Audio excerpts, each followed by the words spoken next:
Dungeons and Dragons is a strategic combat game that also involves role-playing and kind of just screwing around with your friends. Ever since its release in the 1970s, Dungeons and Dragons has attracted players of all ages with nothing more than their imaginations and an afternoon to spare. D&D is a very freeing, very creative process. It's not really...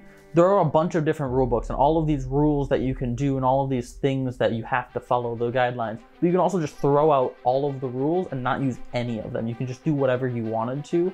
It says in the book specifically, all of the rules are optional. You can do whatever you want as long as you're having fun. That is how the game is supposed to be played. That the only way that it's supposed to be played is make sure every one of the people is having fun.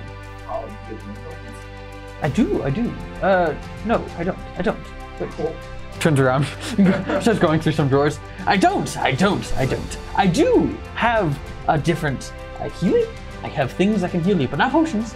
Wait. Having been a long-time player, Jacob has learned exactly what it takes to be the best kind of dungeon master, leader of the party, and the one who really brings it all together. So, as a dungeon master, or a DM, you are the one who creates the world. You're the god, kind of. You're the person who runs everything. Imagine as you're the author of a book.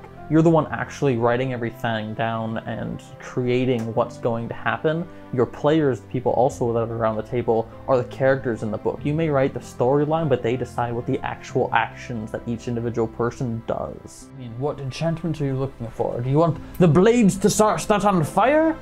Do you want, when you hit a creature, a burst of fire comes out? Do you want to shoot fireballs out of the handle? Do you want to be able to hold it up and cast holy light and smite down your enemies? I would like for the blade to be able to light on fire. It's expensive.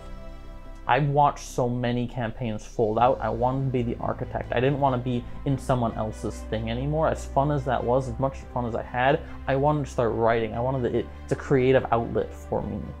I am also creating a world, and I can just make this world as a DM, as a dungeon master for my players to explore and look around. And it's a very interesting writing process, writing project that I get to do whatever I want with, in whatever time zone, with whatever magic that I want in the world. It's really cool. Dungeons and Dragons and other role-playing games bring together people of all ages and experiences for hours of fun, channeling their creativity and imaginations.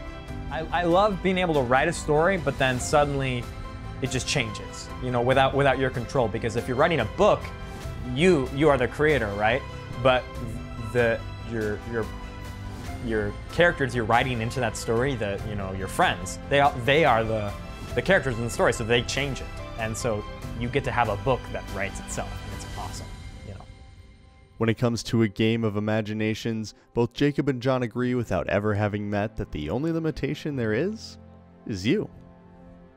You can play RPG with anybody, and anybody can really play it as long as they want to. You just have to have an imagination. You get to be whoever you want to be, ever, and you get to do it. You can literally do anything. So as far as what you can and cannot play, it's kind of limited by just your imagination. But as the rules go, you can be, a mage that can cast the highest and most amazing spells from a wizard academy. You can be just a street urchin who's lived just by thieving and trying to survive on the back alley streets. You can be this raging barbarian from the tribes in the north, or this monk who has this inner key and this power and only fights with their fists but can take down even the mightiest opponents, even unarmed. There's so many different things you can do and so many different things you can be. It's really amazing. You can play, you don't need to know anything. You can go in with no idea, and you talk to somebody who does, and boom, you're in this universe. Right? So that's what I would say.